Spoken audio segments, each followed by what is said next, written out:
요즘 어르신들 이런 대화 많이들 하세요. 나는 집도 있고 국민연금도 받고 있는데 기초연금은 아마 못 받겠지.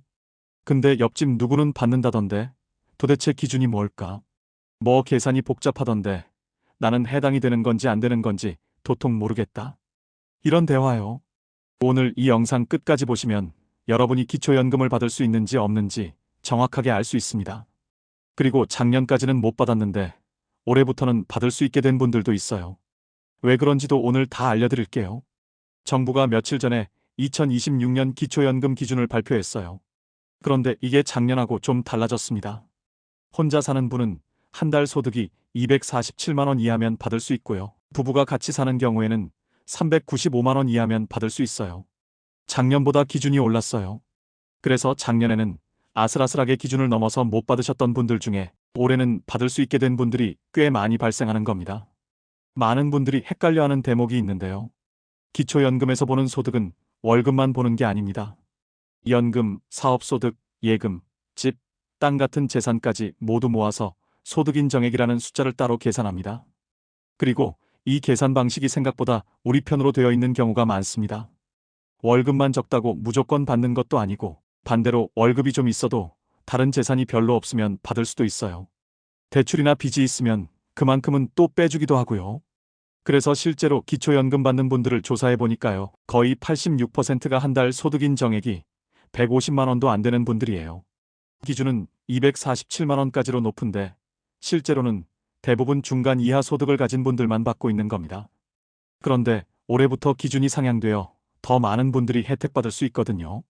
꼭 받으셔야죠. 작년에 비해서 혼자 사시는 분 기준으로 19만 원이 올랐어요. 우리나라 어르신들 전체의 평균 소득이 조금씩 올랐습니다. 특히 국민연금 같은 공적연금 받는 분들이 많아지면서 평균적으로 받는 금액이 늘었어요. 그리고 집값, 땅값도 전반적으로 올랐고요. 그래서 정부에서 어르신들의 전체적인 경제 수준을 다시 계산해 보니까 기준선을 조금 올려야겠다고 판단한 겁니다. 이건 좋은 소식이에요. 왜냐하면 작년에는 기준을 살짝 넘어서 아쉽게 탈락하셨던 분들이 올해는 받을 수 있게 됐으니까요. 그런데 나는 집이 있으니까 안 되겠지. 나는 국민연금 받으니까 안 되겠지. 이렇게 생각하고 아예 알아보지도 않는 분들이 정말 많아요. 집이 한 채 있어도 받을 수 있고 국민연금 받아도 받을 수 있습니다. 중요한 건 전체를 다 합쳐봤을 때 기준 이하냐 아니냐예요. 실제로 집 한 채 있고 예금도 좀 있고 국민연금도 받는데 기초연금도 받는 분들 많습니다. 왜냐하면 빚도 있고 집값이 그렇게 높지 않고 국민연금도 많이 받는 게 아니면 충분히 가능하거든요. 그래서 무조건 나는 안 될 거야 하고 포기하지 마시고 꼭 한번 알아보셨으면 좋겠어요. 그럼 구체적으로 어떤 것들을 보는지 말씀드릴게요. 첫 번째, 일하면서 받는 월급이나 사업소득이 있으면 그것도 계산에 들어갑니다. 두 번째, 국민연금이나 공무원연금 받으시는 금액도 포함되고요. 세 번째, 은행에 있는 예금, 적금, 주식 같은 금융재산도 봅니다. 네 번째, 살고 있는 집이나 가지고 있는 땅 같은 부동산도 평가를 해요. 집을 담보로 대출받은 게 있으면 그 금액만큼은 빼고 계산해 줍니다. 이렇게 다 합쳐서 계산한 금액이 혼자 사는 경우에는 247만 원, 부부면 395만 원 이하면 기초연금을 받을 수 있는 겁니다. 그런데 여기서 부부 얘기가 나왔으니까 꼭 짚고 넘어가야 할 게 있는데요. 지금은 부부가 둘 다 기초연금을 받으면요. 각각 20%씩 깎여서 나옵니다. 이게 부부 감액 제도라는 건데요. 예를 들어서 단독 가구가 한 달에 30만 원 받는다고 치면 부부가 둘 다 받으면 각자 24만 원씩만 받는 거예요. 합치면 48만 원이니까 혼자 받을 때보다는 많지만 각각으로 보면 깎이는 거죠. 부부가 같이 살면 생활비가 2배로 드는 건데 연금은 깎아서 주니까 그동안 불만이 많았어요. 특히 소득이 별로 없는 노인 부부한테는 이게 정말 큰 문제였거든요. 그래서 정부에서도 이 문제를 인지하고 앞으로 이 제도를 없애겠다고 발표했습니다. 그러나 당장은 아니고 단계적으로 없애나간다고 하는데 좋은 변화죠. 그런데 기초연금은 자동으로 주지 않습니다. 조건이 되더라도 본인이 신청하지 않으면 한 푼도 나오지 않거든요. 그리고 늦게 신청했다고 해서 그동안 못 받은 돈을 소급해서 주지도 않습니다. 하루라도 늦으면 그만큼 손해입니다.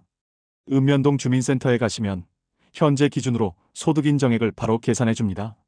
서류도 생각보다 복잡하지 않습니다. 주민센터에 담당자가 있으니 그분한테 내가 기초연금 받을 수 있는지 알고 싶다고 말씀하세요. 그럼 담당자가 여러분의 소득이랑 재산을 다 조회해서 계산해줘요. 그 자리에서 바로 나오는 건 아니고 조회 기간이 걸리긴 하는데요. 대상이면 바로 신청하면 되고요. 안 된다고 하면 어느 부분이 기준을 넘어서 안 되는 건지도 알 수 있게 됩니다. 그런데 한 가지 더 말씀드리자면 기초생활수급자는 기초연금하고는 또 다른 제도예요. 기초생활수급자는 정말 소득이 아주 낮은 분들한테 생계비를 지원해주는 거고요. 기초연금은 그것보다는 기준이 좀 더 넓어요. 그래서 기초생활수급자가 아니어도 기초연금은 받을 수 있는 분들이 많습니다. 반대로 기초생활수급자인데 기초연금도 같이 받는 분들도 있어요. 이건 경우마다 다르니까 이것도 주민센터에서 상담받아 보시는 게 제일 확실합니다. 다시 말해, 여러분이 지금 65세 이상이시고 한 달 생활비가 빠듯하다고 느껴지신다면 일단 알아보세요.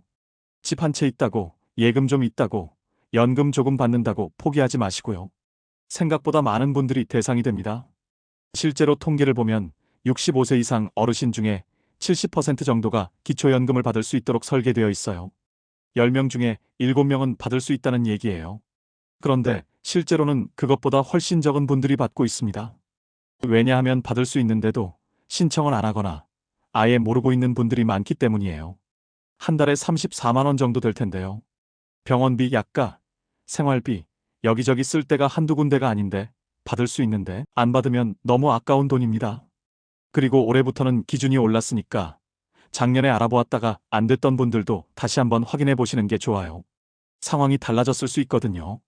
여러분의 소득이나 재산이 줄었을 수도 있고 아니면 기준 자체가 올라서 이제는 가능해졌을 수도 있어요. 주민센터 가면 다 알려주니까 어렵게 생각하지 마시고 꼭 한번 상담받아 보세요. 기초연금은 여러분의 권리입니다. 받을 수 있으면 당연히 받으셔야 되는 거예요. 오늘 이 영상 보시고 주변의 다른 어르신들한테도 꼭 알려주세요. 오늘도 끝까지 영상 시청해 주셔서 감사합니다. 늘 건강하고 행복하세요.